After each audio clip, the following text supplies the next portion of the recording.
Bonjour les amis, c'est le Seb pour le team Oli le Belge.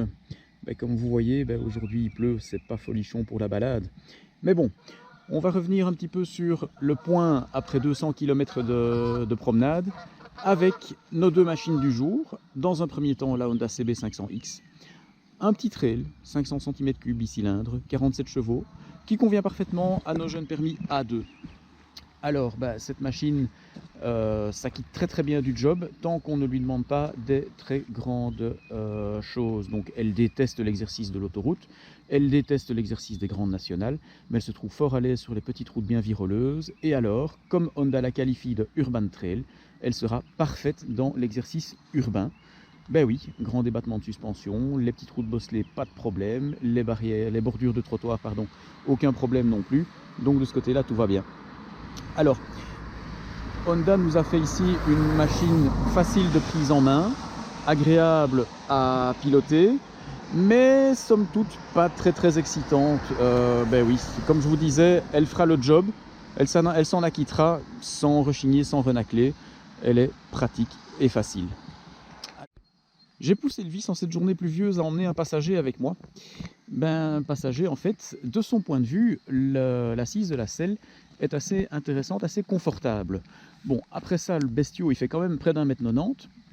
Donc il m'a quand même dit que la position des jambes pour lui était un petit peu pénible après une certaine distance. Cela étant dit, le top case, qui est un accessoire d'origine, lui permet quand même de s'adosser plus confortablement et trouver une meilleure position pour accompagner le pilote. Donc voilà un petit peu pour notre Honda CB500X. La deuxième moto du jour, c'est la Husqvarna 701 Svartpilen. Alors cette moto, elle a une gueule, mais une gueule, il n'y a pas à dire, on se retourne dessus. À tel point que quand on roule en ville avec cette machine, on se surprend à sourire béatement. Et pour ma part, comme je roulais avec un jet l'autre jour, je me suis surpris aussi à voir que les passants qu'on croise, on leur renvoie la banane en fait. C'est dingue, ils vous sourient en retour. Donc la Svartpilen, qu'est-ce qu'on peut en dire? Elle a des lignes superbes, elle est magnifique. Le dessinateur qui s'en est occupé, franchement, il a fait du beau boulot.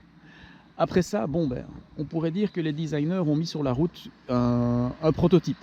On peut dire ça comme ça. Ils lui ont collé un phare, ils lui ont collé un feu arrière, un porte-plaque, et hop, c'est parti. Mais après ça, il faut dire que le plaisir qu'on retire de piloter cette machine est vraiment superbe. Alors, question confort. On est assis un peu sur une planche à pain. Les suspensions sont assez dures, mais figurez-vous qu'à son guidon, on ne sent pas trop passer les kilomètres. Du moins de mon point de vue, et du point de vue de mon pote qui l'a piloté majoritairement aujourd'hui. On a eu quelques petits soucis par contre avec les indications données par rapport à la consommation. Donc on a une jauge à essence électronique et un indicateur d'autonomie. Il y a parfois où il nous donne des situations un petit peu farfelues.